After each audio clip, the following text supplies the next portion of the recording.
Okay, start. Okay, start. Okay, good morning to all of you.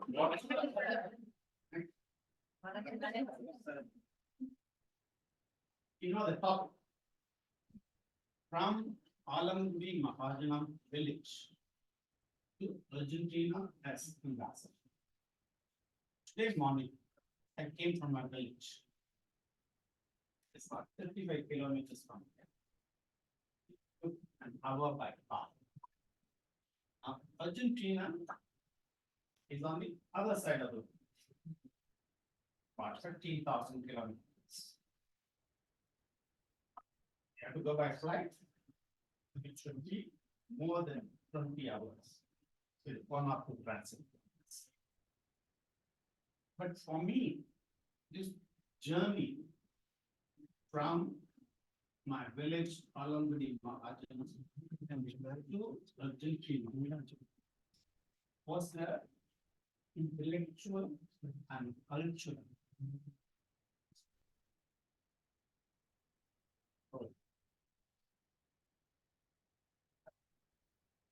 So this journey from Alangudi Mahajanam to Argentina was an intellectual, cultural transition and transformation. It has evolved in 3 stages. First stage, the stage of innocence. The second stage, the stage of diplomacy. The third stage is magical awareness. First stage, innocence. And that was till I got selected in the foreign service in 1977 at the age of 25. I was innocent, really. When I joined the diplomatic service, I lost my innocence because to understand and deal with international affairs and as a practitioner of diplomacy, you cannot afford to be innocent. You have to be as smart as the people around them. So I lost my innocence as a diplomat in the second stage. The third stage, magical realism, happened in 1996 when I went to Brazil for the first time. I fell in love with Latin America. I embraced eagerly and enthusiastically Latin American culture, spirit, and became passionate about Latin America. That is the stage of magical realism. This was also a journey through books. No, I would say first, it's a linguistic transition. My first stage was in Tamil. I spoke, read, thought, and imagined in Tamil. My second stage, when I was a diplomat, was in English. Because English was the medium to understand international affairs and to practice diplomacy. And the third stage was Spanish and Portuguese. There are 18 countries in Latin America which speak Spanish, and 1 country speaks Portuguese. Which country? So I learned Spanish and Portuguese to understand Latin America and to interact with the Latin Americans. So it was a linguistic transition. And it was also a transformation through books. I am what I am because of what I read. The book is true. I read lots of books. The books have influenced me, inspired me, moved me, shaped me and led me to different destinations. So books have played the most critical, the most fundamental role in my evolution in these three states. And of course, the foundation, or what I would say is the launching pad for my professional career and transformation was studying Tamil literature. I was very interested in Tamil poems, novels, stories. So I have read poems of Sangam literature, modern poets like Bharatidas, novels of Kalki, Chandelian, stories of Lasa Ramamitham, Jayakantan essays. So these had given me the spirit to move forward. For example, I was in love with Bharatidas poems, particularly Kannan Pattu, Field Pattu, right? ஏற்றநீர் பாட்டின் இசையின் நெல்லிரிக்கும் பொற்றொடியார் பூவன கொஞ்சும் ஒளியினிலும் வட்டமிட்டு பெண்கள் வலைகரங்கள் தாமொழி குட்டி இசைத்திடுவோ புத்தமுத பாட்டினிலும் அட்டினிலும் அதெல்லாம் நன்றொழி பட்டினிலும் நெஞ்சை கைகொடுத்தேன்.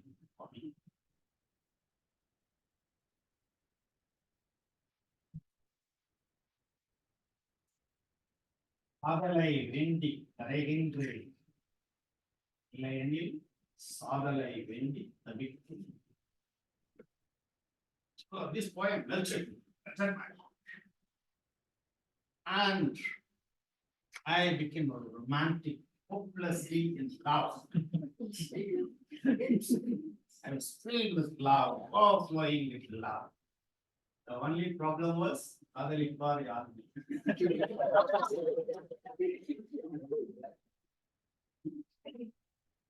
So I had an imaginary lover. Kannamma ennaru.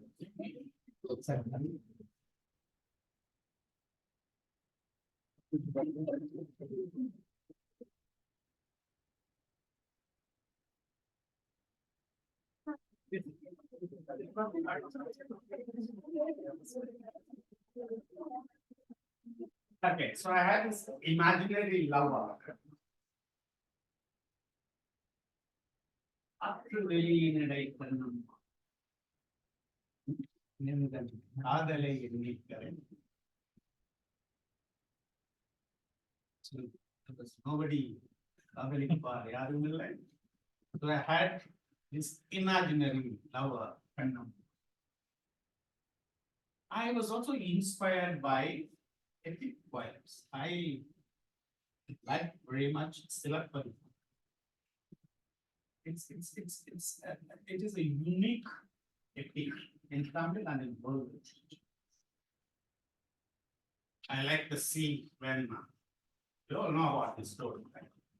Kannaki, after her husband is killed by the king of Pandya, she goes to Pandya to seek justice and prove that her husband was innocent.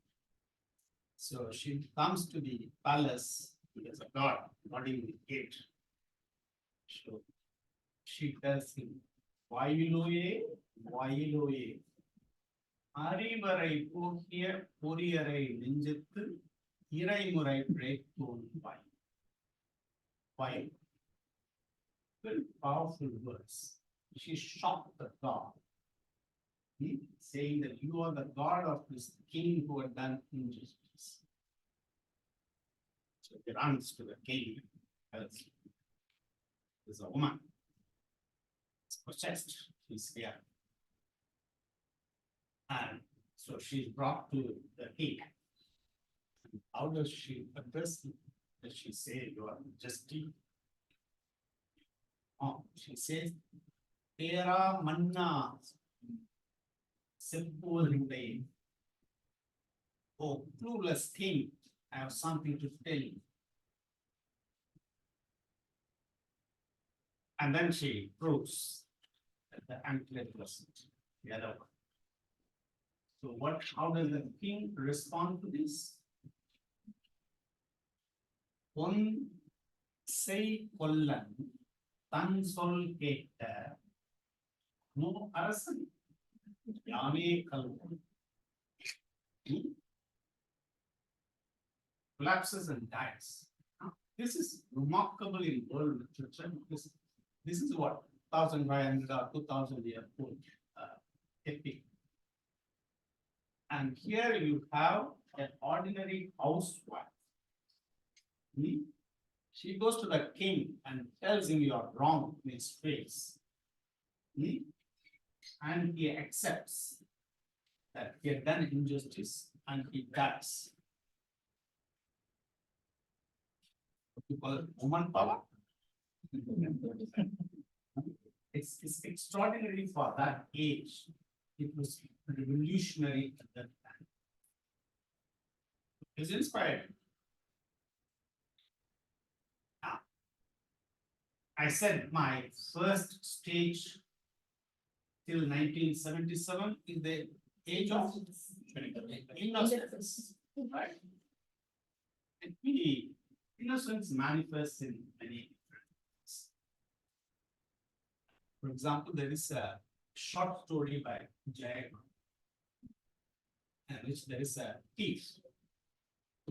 This guy steals, caught, taken to jail, and then he's released, he comes back to living in his place. But then everyone shuns him, say, oh, thief, watch out. So they tell their kids, he's a thief, so stay away from him, don't talk to him, don't open the door. So this guy is depressed. And one day when he is inside the house, a little child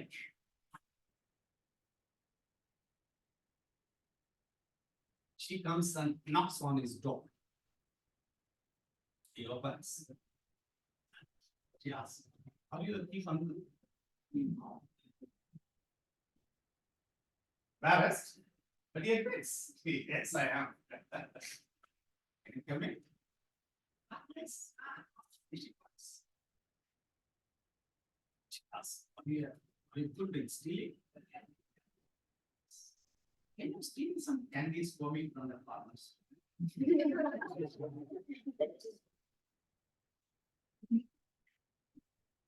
This is sweet, adorable innocence of a child. Then there is a scholarly innocence. There is a scholar, has done PhD, well lots of books, more than me. So this guy, his wife tells him one day that Dolin had a dream yesterday night that you gifted to me a diamond necklace. So his professor guy says, okay. And then he goes for his work, and evening he brings gift wrapped. So the wife is very eager. Look at it.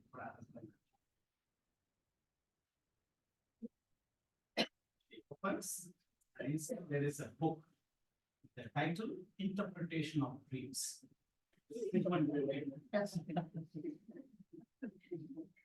wanted to help his wife to find out what the dream meant. Very scholarly. Then there is a amusing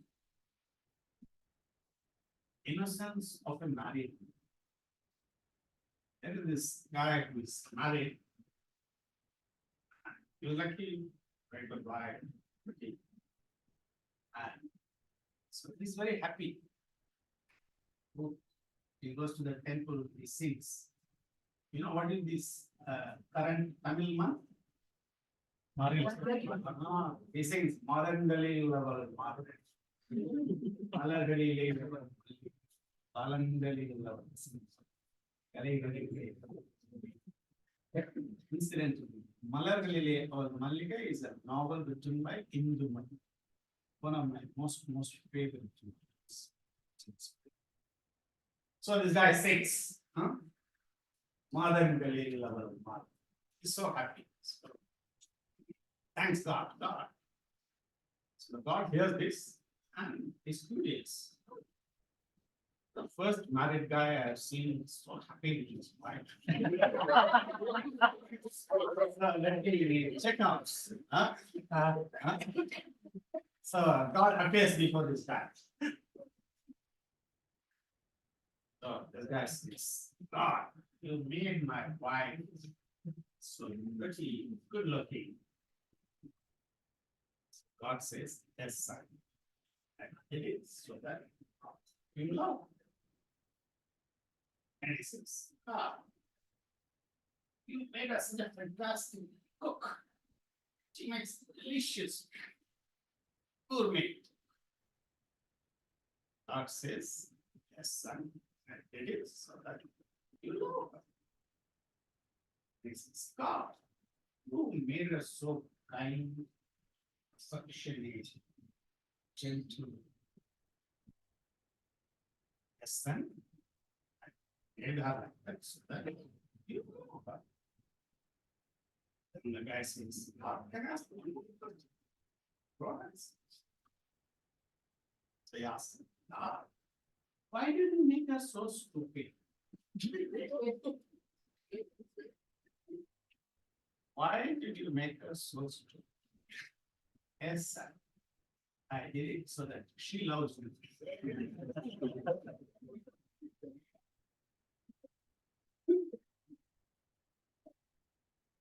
Well, if it was smarter, she wouldn't have married him then.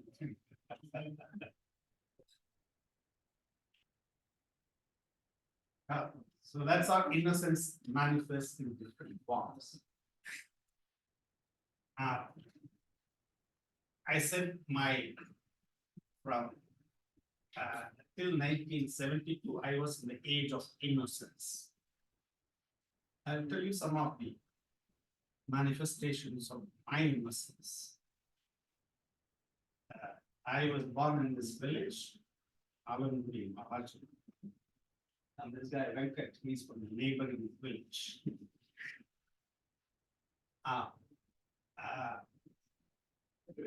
Poor family, we had left a record of that. My mother is completely illiterate, and my father is semi-illiterate. He can read some Tamil. Like, for example, he could read wine shop.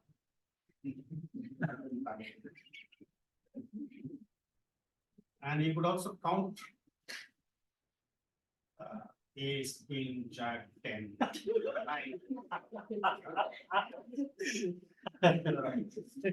These were his favorite things.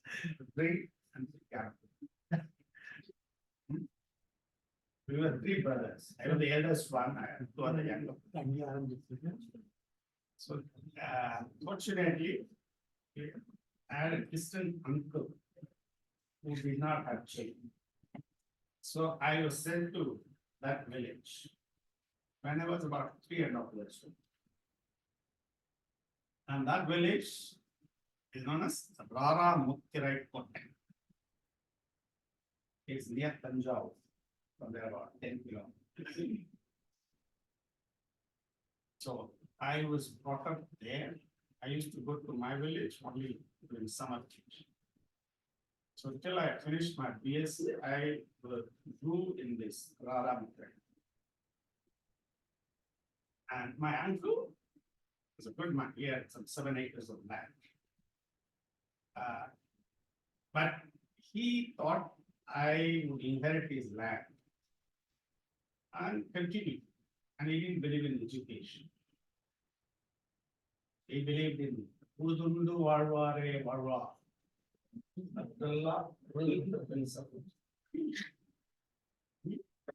So he made me do all the work, plowing, cutting grass, looking after cattle. And then he had a worry because in our village, in our street, there was a guy who had done MA, B.Ed, highest in our village. And he went mad. He used to scream. So my uncle, whenever he saw me with the book, he says, look at that guy. So he did not want me to study. There's so much of land we had. He inherited from me.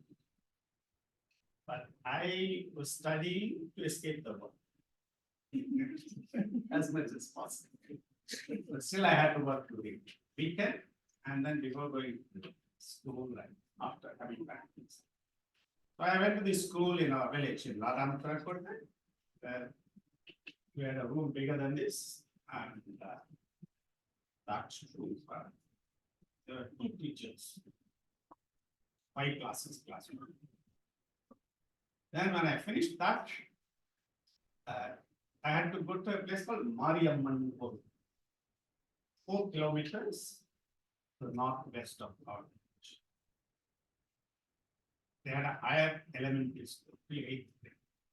I went there and used to go by walk because they are not wearing shoes or sandals. Not only me, even the other kids. So I did my 6th to 8th standard there. But I had some fantastic teachers. Inspired. And when we were about to finish 8th grade, the school got upgraded to a high school. So we went into the 9th grade as the first batch. Since it was a government school, the teachers would be recruited and appointed after 3 months, 4 months. We did 9, 10, 11. And there was a Tamil Pandit who taught Tamil. He imbibed the taste for Tamil literature. And when we reached SSLC, 11th grade, we had to take exam. 5 other guys from other schools had joined our school, in addition to our first batch. And these guys had failed many times, but they were recruited by our school because they were good kabaddi players. So, our physical education instructor relied on the in-law. These kids are nice, play kabaddi. So they joined. So when they joined, so since we were all new in that Mahajanam school, so we asked them, what is the secret? How do we crack this SSLC exam? They looked at us and said, forget it. I got these 3 attempts. First time we hit, second time familiar, third time with Latin. And in any case, we had for writing the exam, we had to go to Tanjore. From our school, another 7 kilometers. So we went and wrote exam in Tanjore. Finished it, and my uncle put his foot down and said, enough is enough. No more times. But my aunt, she was very quiet, but she was very persuasive. She was the first to become my parent. So she managed. I told him that Undi college is just same 4 kilometers to the east, so you can go and come, you can work before and after, and we it was a deal.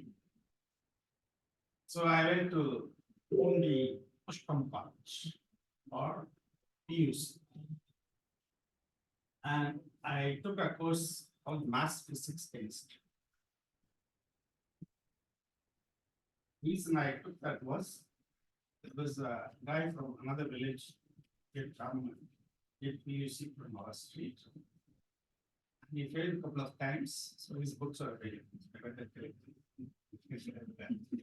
There's an maths gives you more option than natural science. go to the first class of maths. The maths lecturer asked, we have about 60 students. He asked, is there anybody here who did not do algebra geometry in your school? Our school there was no algebra geometry. And there was another guy. So the lecturer looked at us and said, okay, you need the basics of algebra geometry to understand what's happening. I only had the books. So we both of us we refused to. We studied and managed. But I got a great inspiration and a boost to my ego by one lecturer in history. In one of the periodic tests, I came first. That's because others didn't take it seriously.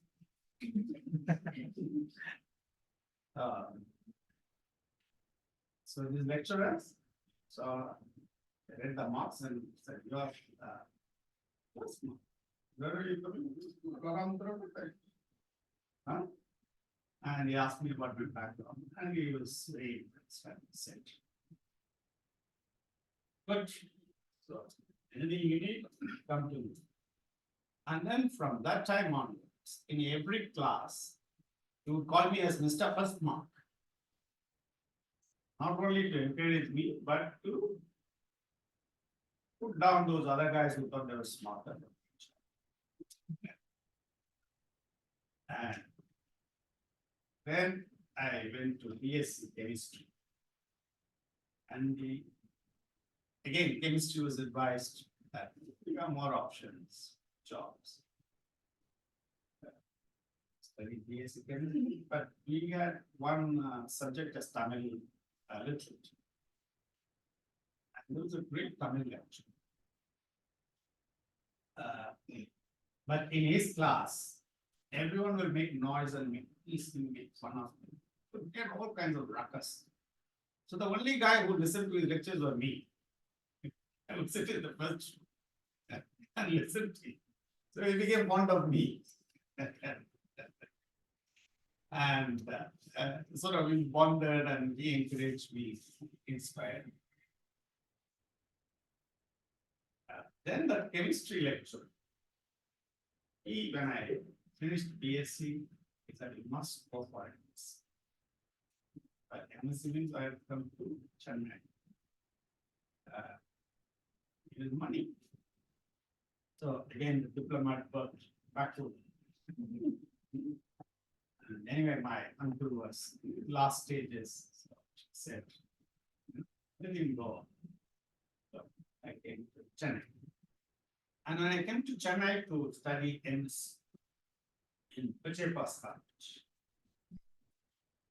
all the other guys were better than me. Many of them from cities, they spoke better English. We had one of the best chemistry departments in Tamil Nadu, MS chemistry. And the head of the department was the principal. He ran it very efficiently.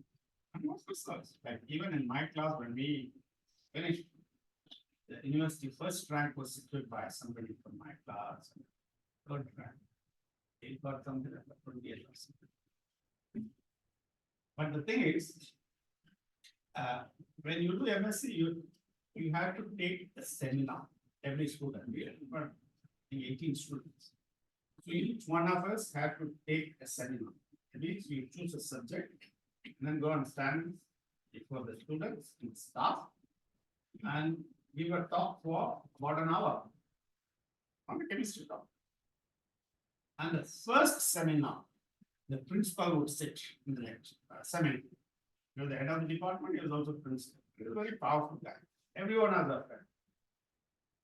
So when they are planning who would take which lecture, second or third, first, and so they asked who will take the first one. Everyone went under the table.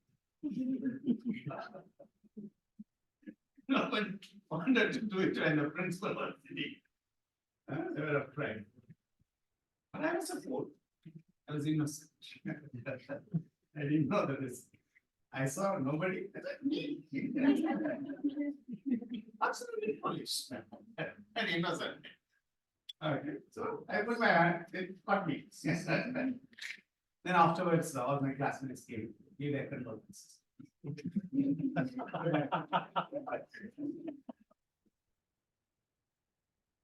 And we had this. Since I had put my neck in this, and I had never spoken in English for 1 hour before this. So it was a challenge. So I chose a subject. But then for the subject, you already have the vocabulary. So I worked very hard at this. And I did it so well. People got impressed. And all my classmates got surprised. Oh, how is that? Made an impressive lecture. I passed. Then I came to Trichy.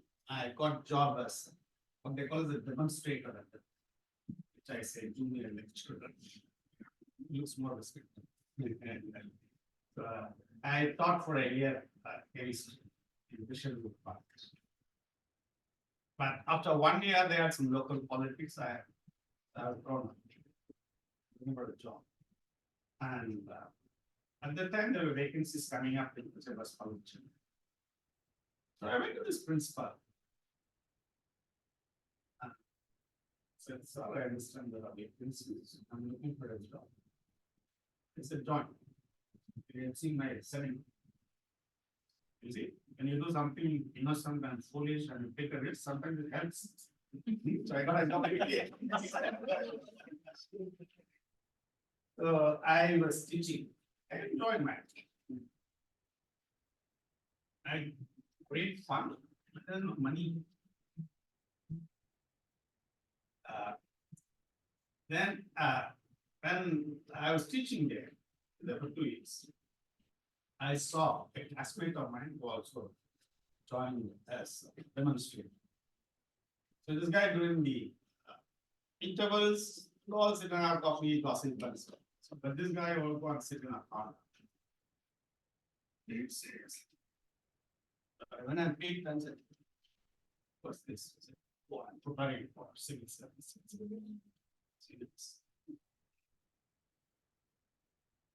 And he had appeared once more earlier, he didn't make it.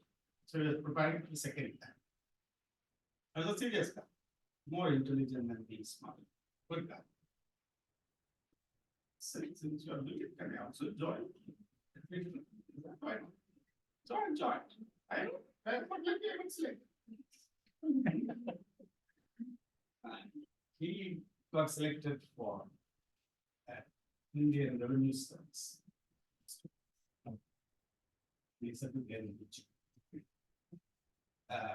So that's how I got selected. But then after I got selected, I told some friend, you know, I've never met any IAS officer in close proximity. I never shook hands of the.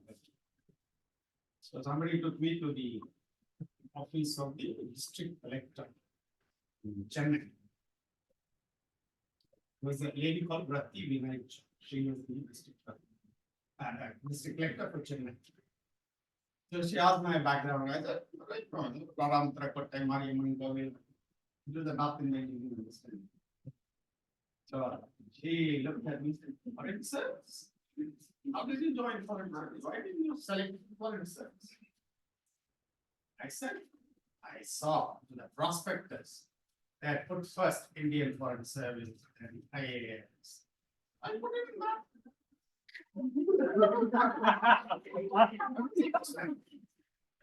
I did not do research, I did not analyze what it would entail to join the foreign service. Therefore, in those days, you had to get more interview marks. 300 for foreign service, 200 for IAS. But I didn't know anything. I just saw, I just repeated what was there in the prospectus. So she looked at me and said, sorry, I feel sorry for you. your background, join. I agree with that. Change it. No. Once you put the choice first time, that's it. And join for service. So that's why I call myself as an accidental ambassador. Because I selected foreign service not out of choice, not out of any thinking or analysis, but initially an innocent. The post has selected you. So that was the age of innocence. So my innocence climaxed in getting selected in foreign service, unconscious. Okay. Then I joined the foreign service. Now I said I lost my innocence after I joined the foreign service. Yes. I'll tell you the reason why. You see, as a diplomat, or even when you study international relations or trade, you read what comes in media, newspapers, magazines, big books, watch CNN, read New York Times, but they all give a narrative from their perspective. Biased, prejudiced, agenda. So as a diplomat, and as someone who wants to understand international relations, he have to go behind the news and beyond the commentaries and analyze them critically to know what is the truth. Most of the time it is just bullshit.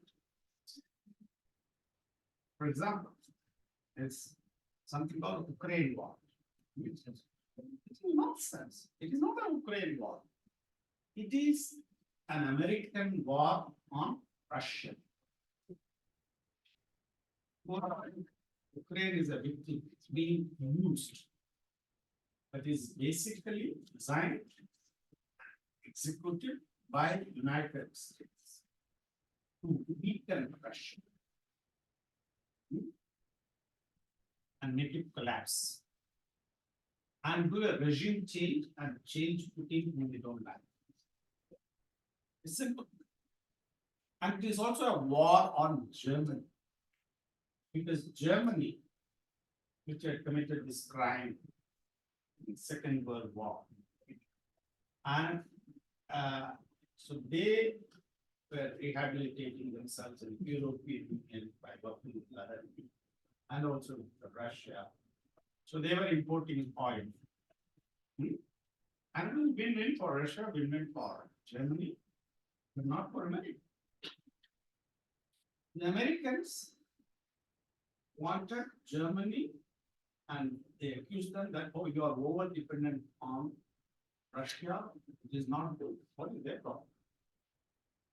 So they went to impose sanctions on the Nord Stream pipeline project and gave all kinds of trouble to stop the project, which makes sense.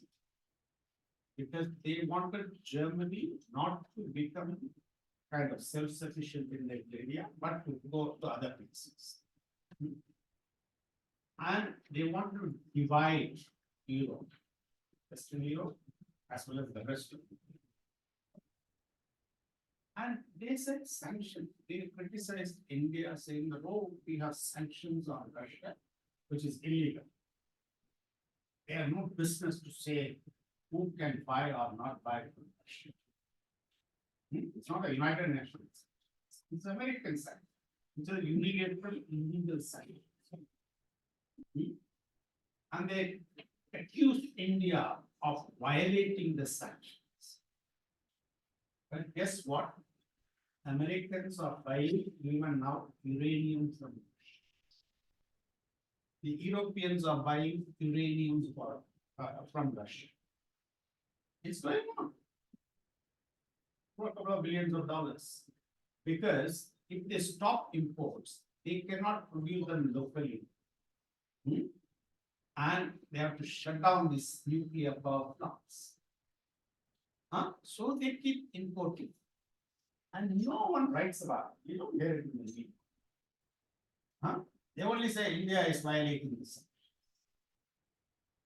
Which is absolutely hypocrisy. I'll give you another example. Now, when you read newspapers, you get the impression about Taiwan. You know about Taiwan. Oh, here this little democratic Taiwan is being threatened by this communist devil of a dictatorship of mainland China. So America gives arms to Taiwan to seal it, to prevent any attack, and their ships go there and they make all this noise. Which is just bullshit. You know, between 1949 and 1979, the Americans told the world there is only one China, and that is Taiwan. Taiwan was the one which was recognized as a country by the United Nations. And Taiwan was sitting in the United Nations Security Council. The Americans told the world, oh, there is no country called mainland China. So it was wiped off the map. They are not a member of the United Nations. They were excommunicated. And Jawaharlal Nehru, being idealistic, he argued that you cannot keep China as a civilizational power. But they said, shut up. So they told the whole world, they forced the whole world for 30 years, 1949 to 79, that there is only one China and that is Taiwan. And the mainland China does not exist. Okay? Then suddenly they changed their game plan. In 79, they recognized mainland China and they threw out Taiwan. Now that there is only one China and that is the mainland China. Taiwan does not exist. They say there is only one China. Now, if there is only one China, mainland China has every right to incorporate Taiwan with it. You should say two Chinas, but you say one China. So what is wrong if mainland China takes over Taiwan as another province? There's nothing wrong. 180 countries in the world have recognized, including the United States. The Americans say no. Oh, China is threatening, so we have to prevent it. What bullshit. And then there are 12 countries in the world which recognize Taiwan as a separate country. And they do not recognize mainland China. You know, 12 countries. They are small and insignificant. Like in Latin America, Guatemala, Paraguay, Belize, Haiti, small islands. You know why they still recognize Taiwan? Money. The Taiwanese pay the money. So the politicians of these countries, they take money from Taiwan and recognize Taiwan as a country. And in fact, the number was more. Now it is 12. Earlier it used to be about 30 or so. The mainland China went to those countries and offered more money than Taiwan. And that's how they got them to recognize mainland China and we recognize that. That is international. But you read from the newspapers, no one talks about these things. The commentators don't talk about it. That is why when you read international references in the media, you have to go beyond what is written. You have to analyze them critically. You have to understand the historical background and deal with it. So you cannot afford to be innocent. You cannot believe what you read. You cannot believe what you see in Seattle. They show Russia attacking Ukraine with missiles. But these Israelis are bombing the hell out of Gaza day in, day out. They don't talk about it. They talk about how Russia is putting its things. So you have to look at all the, whatever comes about international affairs and relations, you have to look at them critically. And you cannot afford to be innocent. Be smart. Okay? So I had to lose my innocence and started this diplomatic career.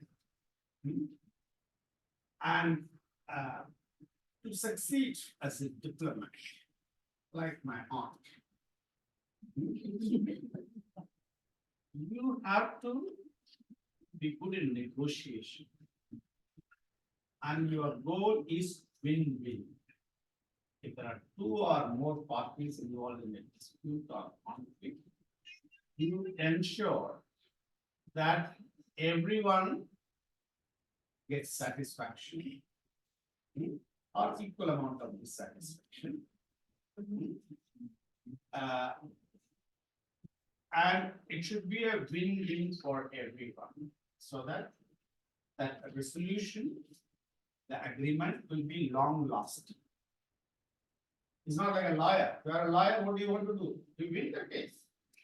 You prove that thief is innocent. Okay, you win. Or if you are a general, you kill your enemy. But in diplomacy, you cannot go for a win. It has to be a win-win. So you have to make the best out of the situation or the least worst options for everyone. So that is the main characteristic of the diplomat. And then there are minor characteristics which are, like, for example, they say a diplomat is someone who thinks twice before saying nothing. A diplomat is someone who thinks twice before saying nothing. Do you think the other part? Yes. So you can achieve many things by keeping your mouth shut. And make the other guy guess and make wrong decisions. Okay. And another characteristic of a diplomat is diplomats never say no. Right? You heard this? The diplomat never says no. And women never say yes.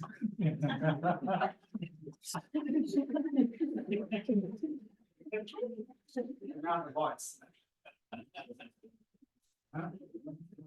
That is why if you join foreign service, if you join as a diplomat, you would be more successful than men. Because you never say yes, you never say no.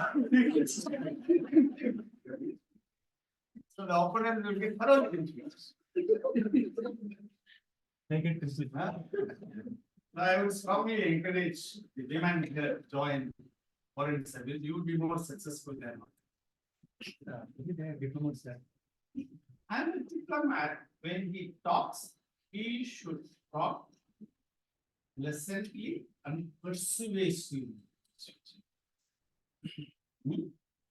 Like, for example, you don't say somebody go to hell. You tell him in such a way, nicely. And he will ask you for directions. You have to be pleasant and persuasive. Specialist.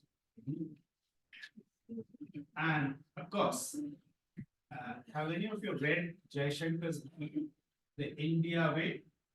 If you are interested in international affairs, that's the book I strongly recommend you should read. Shankar is our foreign minister. Yes, the first Tamil parliament. It's called The India Way. This book starts with the Tirukkural. எவ்வது உறைவது உலகம் உலகத்தோடு அவ்வது உறைவது வெளி. Oh, sorry, அன்பு.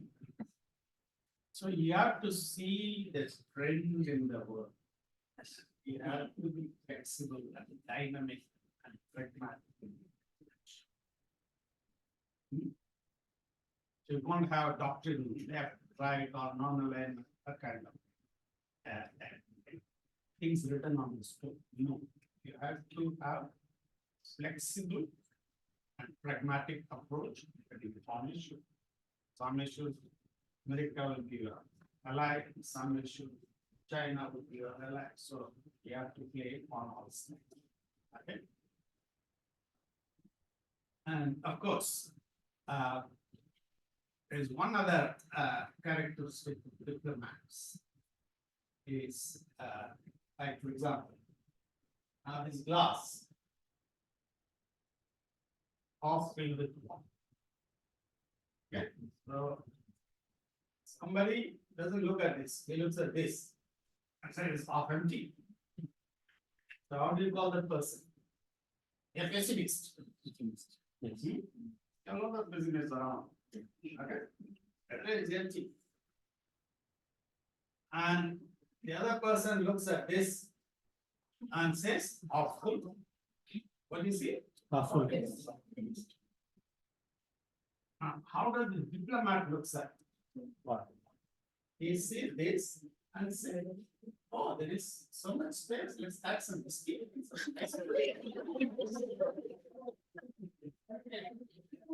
Cheers.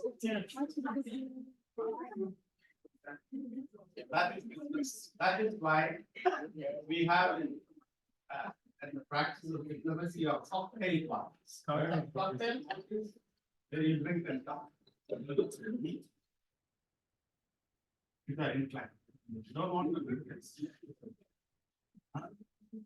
But it, alcohol generally sort of loses your inhibition, makes it better if you like. So diplomat is not a pessimist or optimist, but it's a cheerfulist.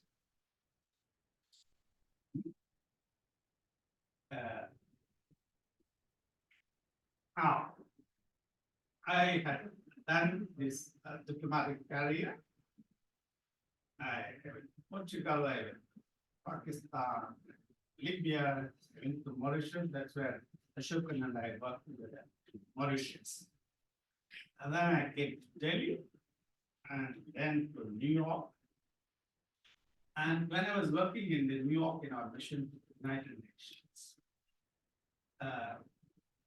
I used to go to a nearby bookstore called Bonds and Movies, very famous.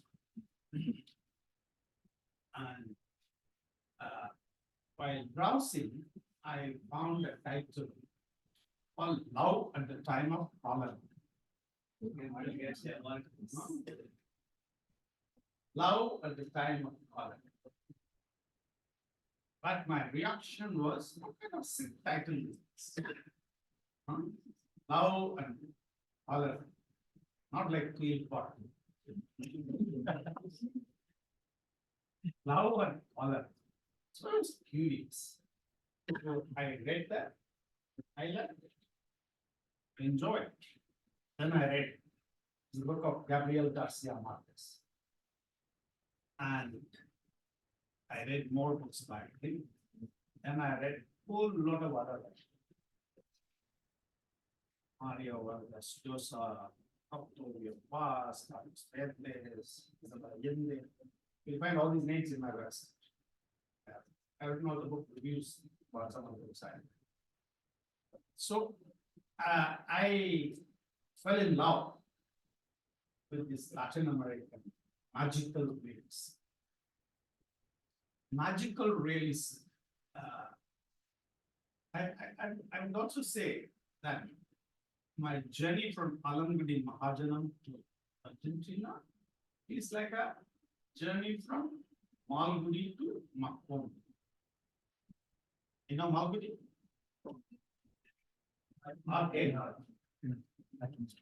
R.K. Narayan has written lots of novels and short stories in which the characters are village folks or small town folks, very simple, innocent, like me, and it's typical of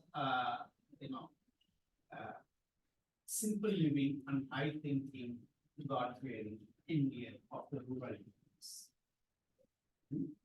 And he has written his language, R.K. Narayan's language in his novels. It's also very simple, easy to understand. He doesn't use any complicated vocabulary. So, my age of innocence was this Malgudian innocence.